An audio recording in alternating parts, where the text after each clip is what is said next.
Karen and Dell, it was nice of you to gather the Ariel Benson descendants to reminisce on the life of my wonderful brother.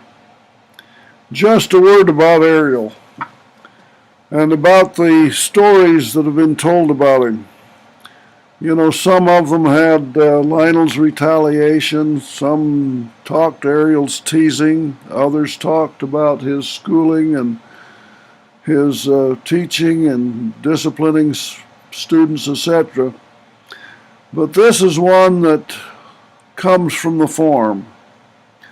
I call this story Shanty's Brass Bed.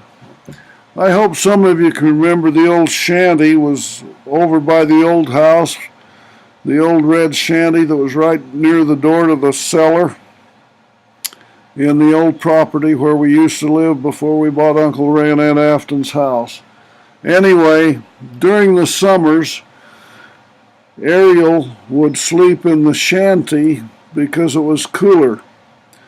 Normally, Ariel and I in the old house shared a bed. And of course, with Ariel being heavier on a bed than I was, I rolled down the hill and would be plastered right against him.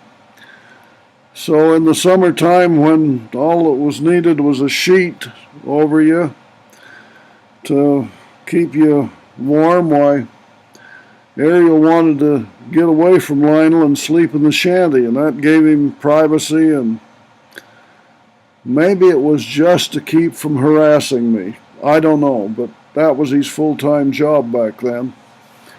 Anyhow, Ariel drove the caterpillar up on the farm all the time and pulled all the implements that we had.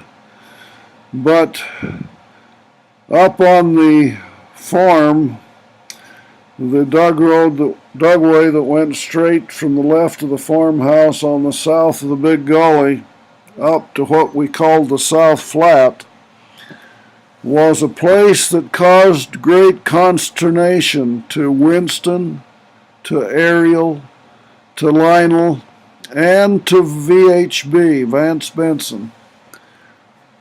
Because when you were driving around on the first round around the farm with certain implements, especially the disc, as you approached that big gully on the South Flat from the south, headed north, you kind of had to make a 210-degree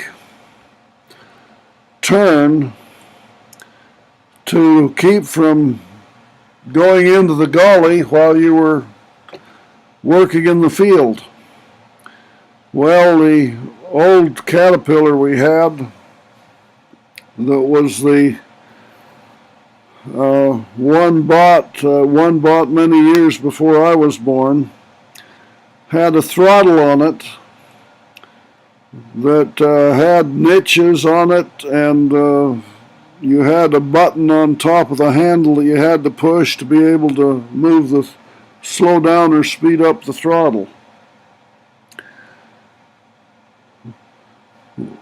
Winston and Ariel both drove that machine, as did Dad, and approached that turn with trepidation because you had to slow the machine down.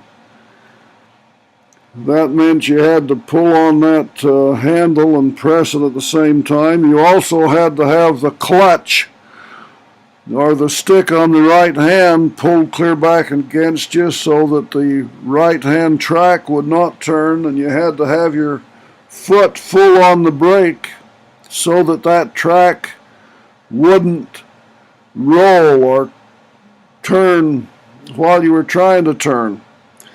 Because when you drive a D4 Caterpillar, the two handles that make you go right and left are just nothing more than clutches.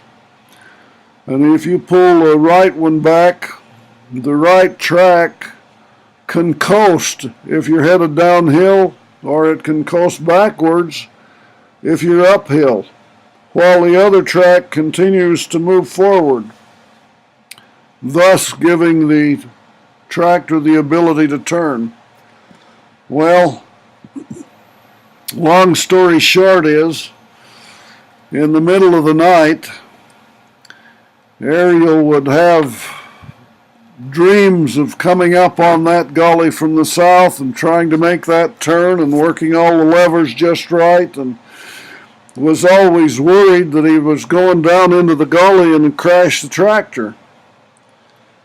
What he didn't know in his sleep, in his very deep sleep situation, was he was sitting up in bed and he had a hold of the brass rods at the top of the bed, and he had his foot on the bottom rod that held all the brass rods, and one by one he took out the brass rods on the head of the bed.